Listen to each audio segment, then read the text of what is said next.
Hello everyone, I welcome all of you on UGC net coach. मैं शिवानी आज आपको barriers in communication पढ़ाने वाली हूँ। जैसे लास्ट क्लास में हमने कम्युनिकेशन की थ्योरीज को खत्म किया है, इस क्लास से हम स्टार्ट करेंगे बैरियर्स इन कम्युनिकेशन। तो हमारा सबसे पहला बैरियर रहने वाला है सीमेंटिक बैरियर्स। तो जो वर्ड है सीमेंटिक्स, ये आया है ग्रीक वर्ड सीमेनेटिकोस से, विच मीन सिग्निफिकेंट, जिसका मतलब है significant. Semantic barriers occur when the sender and receiver have different understanding। तो जो सीमेंटिक बैरियर है वो तब आता है जब जो रिसीवर और सेंडर है उनके बीच में अंडरस्टैंडिंग ना हो मैसेजेस की, जो मैसेज सेंड किया गया है। For example, a person who uses the word by monthly might take the meaning as a twice per month while the person hearing it thinks it means every other month। यानी कि जो word example लेते हैं हम bye monthly का, जिसका मतलब होता है कि मीनिंग, मतलब एक पर्सन उसका मीनिंग ले रहा है ट्वाइस पर मंथ, यानी कि एक मंथ में कोई चीज 2 बार हो रही है, जबकि कोई दूसरा पर्सन जो इसको सुनने वाला है वो सोचता है कि इसका मतलब है एवरी अदर मंथ, यानी कि हर एक मंथ के बाद। Semantic barriers arise due to following reasons. तो सीमेंटिक बैरियर कुछ कारणों की वजह से होता है, जिसमें हमारा पहला कारण है holding different meanings of symbols, यानी कि जो मीनिंग है और जो सिंबल है उसका अलग ही अर्थ या मीनिंग निकल रहा है। हिंदी में देखते हैं हम संचार में बाधाएं, जिसमें सीमेंटिक बाधा होती है। ये सीमेंटिकस शब्द ग्रीक शब्द सेमेंटिकोस से आया है, जिसका अर्थ है महत्वपूर्ण। अर्थ संबंधी बाधाएं तब उत्पन्न होती हैं जब प्रेषक और प्राप्तकर्ता को भेजे गए संदेश की अलग अलग समझ होती है। उदाहरण के लिए, एक व्यक्ति जो द्विमासिक शब्द का प्रयोग करता है वह उसका अर्थ प्रति माह 2 बार ले सकता है, जबकि उसे सुनने वाला व्यक्ति सोचता है कि इसका अर्थ हर दूसरे महीने में होता है। अर्थ संबंधी बाधाएं निम्नलिखित कारणों से उत्पन्न होती हैं, जैसे कि प्रतीकों के भिन्न भिन्न अर्थ धारण करना। इसको हम आगे देखते हैं किस कारण से और सीमेंटिक बैरियर्स आते हैं, जैसे कि बैडली एक्सप्रेस मैसेज, यानी कि कोई मैसेज है जिसको एक्सप्रेस किया गया है लेकिन उसको अच्छे से एक्सप्रेस नहीं किया गया है due to the lack of clarity, यानी कि इसमें क्या लैक कर रहा है, क्लैरिटी नहीं है मैसेज में, केयरलेस ओमिशन है, लैक ऑफ कोहेरेंस है, इनएडिक्वेट वोकैबुलरी एंड जार्गन्स का इस्तेमाल किया है। जार्गन्स होते हैं कहीं की बोले जाने वाली लोकल भाषा। मान लीजिए आपके गांव या क्षेत्र में जहां भी आप रहते हैं वहां पे किसी भाषा को या शब्द को अलग तरीके से बोला जा रहा है, लेकिन उसी शब्द को दूसरी जगह पे हो सकता है किसी और तरीके से बोला जा रहा हो। रॉन्ग इंटरप्रिटेशन, यानी कि जो मैसेज है वो इंटरप्रेट किया गया है जिसका गलत तरीके से इंटरप्रिटेशन हुआ है। देन है फिजिकल नॉइज, यानी कि कोई फिजिकल नॉइज क्रिएट होना, जैसे कि the semantic problems arise because the channel, यानी कोई चैनल है जिसके थ्रू हम मैसेज पहुंचा रहे हैं, हो सकता है वहां पे किसी तरीके कोई नॉइज हो, block bye noise which lies in environment, यानी कि एनवायरमेंट में किस तरीके का शोर हो।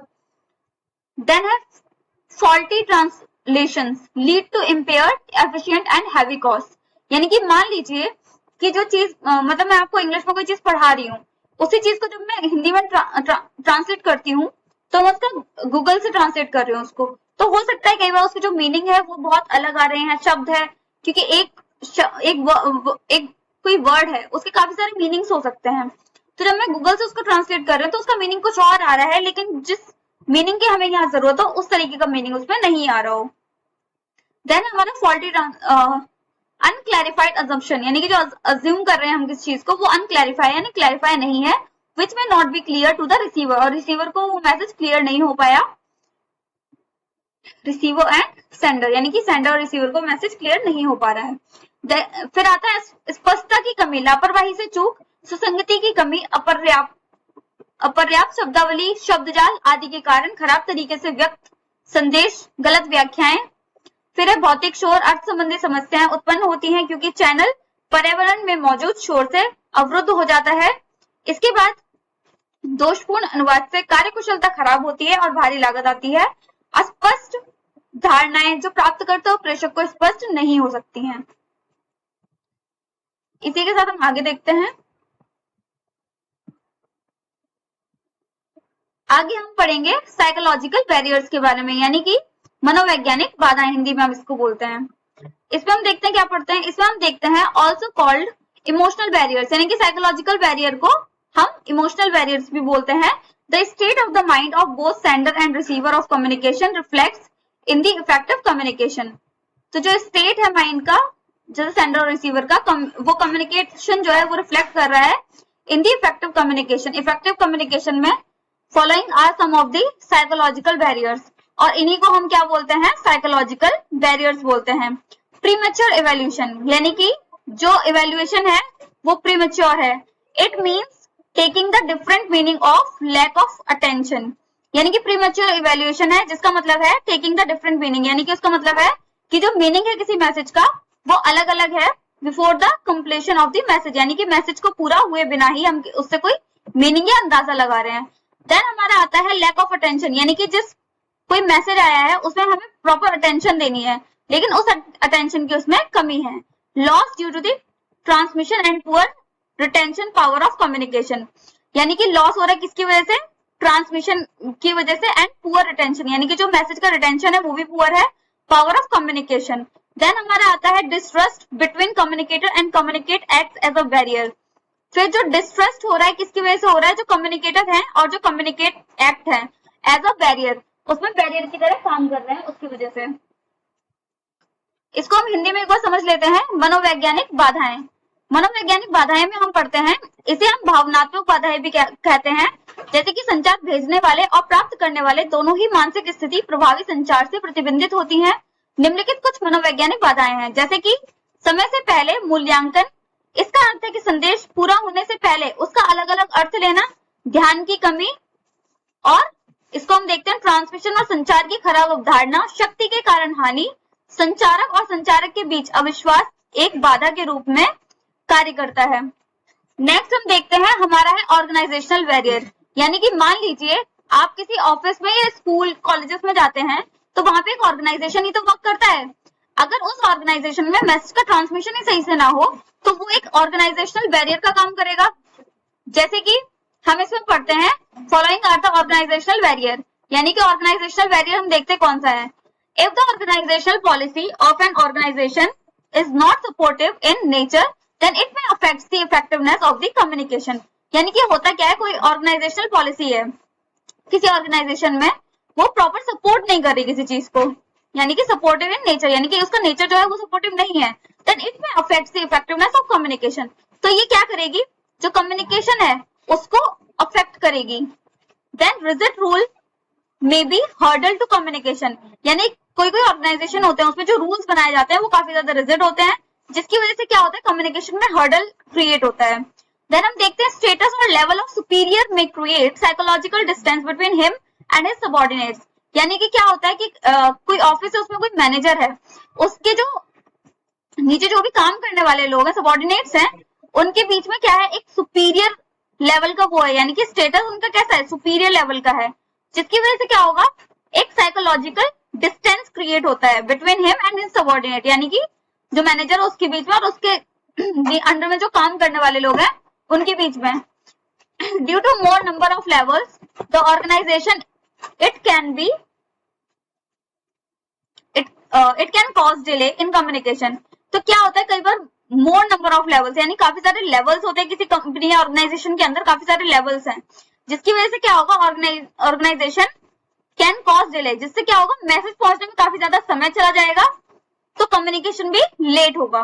देन हम पढ़ते हैं lack of good facilities for smooth communication can hamper the communication. तो इससे क्या होता है, जब लैक ऑफ गुड फैसिलिटीज, यानी कि कम्युनिकेशन करने में फैसिलिटीज की कमी हो, फॉर स्मूथ कम्युनिकेशन, यानी कि कम्युनिकेशन आपका स्मूथ नहीं जा रहा है, कैन हैम्पर द कम्युनिकेशन, इससे क्या होगा, हैम्पर क्रिएट होगा कम्युनिकेशन के अंदर। इसको हम हिंदी में एक बार देख लेंगे। निम्नलिखित संगठनात्मक बाधाएं, यदि किसी संगठन की संगठनात्मक नीति सहायक प्रकृति की नहीं है तो यह संचार की प्रभावशीलता को प्रभावित कर सकती है। कठोर नियम संचार में बाधा बन सकते हैं। इसी के साथ वरिष्ठ की स्थिति या स्तर उसके और उसके अधीनस्थों के बीच मनोवैज्ञानिक दूरी पैदा कर सकता है। देन हम देखते हैं संगठन में स्तरों की अधिक संख्या के कारण संचार में देरी हो सकती है। देन हम देखते हैं सुचारू संचार के लिए अच्छी सुविधाओं का अभाव संचार में बाधा उत्पन्न कर सकता है। नेक्स्ट हम देखते हैं हमारा आता है पर्सनल बैरियर। तो पर्सनल बैरियर में हम देखते हैं attitudes of the superiors toward communication affect the flow of messages in different direction if it is not in his favour. तो जो एटीट्यूड होता है सुपीरियर का कम्युनिकेशन को लेके, कम्युनिकेशन अफेक्ट को लेके, वो फ्लो करता है मैसेजेस को अलग अलग डायरेक्शन में if it is not in his favour, अगर उसके फेवर में वो मैसेज ना हो। Due to lack of confidence of superiors on his subordinates, कई बार क्या होता है, कई बार लैक होता है due to lack of confidence, यानी कॉन्फिडेंस का लैक होता है of superiors on his subordinates, यानी कि सुपीरियर का जो कॉन्फिडेंस लैक करता है अपने सबऑर्डिनेट्स को लेके, they may not agree to seek their advice और ओपिनियंस, तो उस समय वो क्या करते हैं, वो जो उनके सबऑर्डिनेट्स होते हैं उनके एडवाइस या ओपिनियंस को नहीं मानते और नहीं चाहते। Due to unwillingness of superiors to communicate to the subordinates, तो क्या होता है अनविलिंगनेस की वजह से सुपीरियर्स के to communicate to the subordinate, यानी कम्युनिकेट करते सबऑर्डिनेट के साथ में अफेक्ट दी कम्युनिकेशन, यहाँ पर दा होगा, गलती से मैंने ही लिख दिया है तो आप इसको करेक्ट कर लेंगे। सबऑर्डिनेट्स में अफेक्ट, यानी कि सबऑर्डिनेट्स जो है वो अफेक्ट कर सकते हैं कम्युनिकेशन प्रोसेस को किसी ऑर्गेनाइजेशन के अंदर। If there is no motivation और इंसेंटिव, यानी कि मान लीजिए जब आप किसी कंपनी में काम करते हैं, आप अच्छा काम करेंगे तो आपको मोटिवेशन के लिए इंसेंटिव दिया जाता है ताकि आपको अच्छा फील हो, नेक्स्ट टाइम आप और अच्छा काम करेंगे। तो इसी तरीके से अगर कोई मोटिवेशन या इंसेंटिव नहीं दिया जाएगा कम्युनिकेशन और इंसेंटिव फॉर कम्युनिकेशन, सबऑर्डिनेट्स में not take initiative of communicate, तो दोबारा जो क्या होगा, सबऑर्डिनेट्स जो होंगे वो इनिशिएटिव नहीं लेंगे कम्युनिकेट करने के लिए। Due to overburden with work, यानी क्या होता है कई बार बर्डन काम का बहुत ज्यादा होता है, सबऑर्डिनेट्स में नॉट गेट द टाइम, तो जिससे क्या होता है सबऑर्डिनेट को प्रॉपर टाइम नहीं मिल पाता है कम्युनिकेट करने के लिए। ऑल्सो हैम्पर द कम्युनिकेशन, और जिसको लेके वो कम्युनिकेशन को भी हैम्पर नहीं कर पाते। अगला हम देखते हैं व्यक्तिगत बाधाएं, तो हिंदी में देखते हैं हम इसको। व्यक्तिगत बाधाओं में क्या होता है, संचार के प्रति वरिष्ठों का रवैया संदेशों के प्रभाव को विभिन्न दिशाओं में प्रभावित करता है।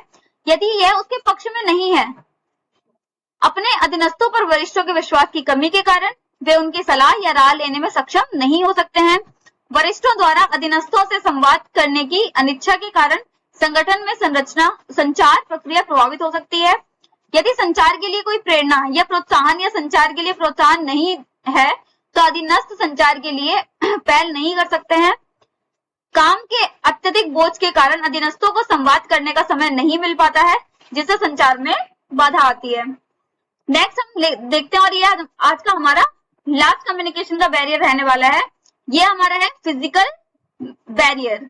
फिजिकल बैरियर में हम देखते हैं पुअर हियरिंग एंड डिस्टेंस, यानी कि मान लीजिए किसी को किसी चीज को सुनने में या समझने में दिक्कत है, यानी कि उसको सुनाई नहीं देता प्रॉपर, तो हमारा फिजिकल बैरियर रहने वाला है। जब किसी को मैसेज सुनाई नहीं दे रहा है साफ, तो यानी कि जो हमारा कम्युनिकेशन बैरियर है वो भी पुअर होगा, यानी कि हमारी हियरिंग खराब है। देन डिस्टेंस, यानी कि आप बहुत दूरी पे हैं और आप तक कोई मैसेज पहुंचाया जा रहा है और आपको प्रॉपर नहीं सुनाई दे रहा, तो डिस्टेंस क्या करता है, फिजिकल बैरियर क्रिएट करता है। चलिए इसको हिंदी में देखते हैं। वास्तविक बाधाएं, इसमें क्या होता है कि खराब श्रवण, यानी कि आपके सुनने में प्रॉब्लम है, कुछ जो मैसेज आपको पहुंचाया जा रहा है आपको प्रॉपर नहीं सुनाई दे रहा क्योंकि आपको सुनने में प्रॉब्लम है। और दूसरा है हमारी दूरी, यानी कि आप बहुत दूर से किसी को चिल्ला के कोई मैसेज देते हैं तो उसको वो नहीं सुनाई दे रहा ना, तो वो कैसे समझेगा कि आपने उसको क्या मैसेज दिया है, क्या बोला है आपने उससे। हो सकता है आप बोल कुछ रहे हैं लेकिन वो सुन कुछ और रहा है, समझ कुछ और रहा है, तो ये आपकी वास्तविक बाधाएं या हमारे फिजिकल बैरियर में आ जाते हैं। चलिए आज के लिए इतना ही, thank you very much. Next class में हम 7 C's ऑफ कम्युनिकेशन करेंगे कि कम्युनिकेशन में कौन से 7 C's का इस्तेमाल किया जाता है और ये कैसे हमारे कम्युनिकेशन को क्लियर बनाता है। Thank you very much, stay connected.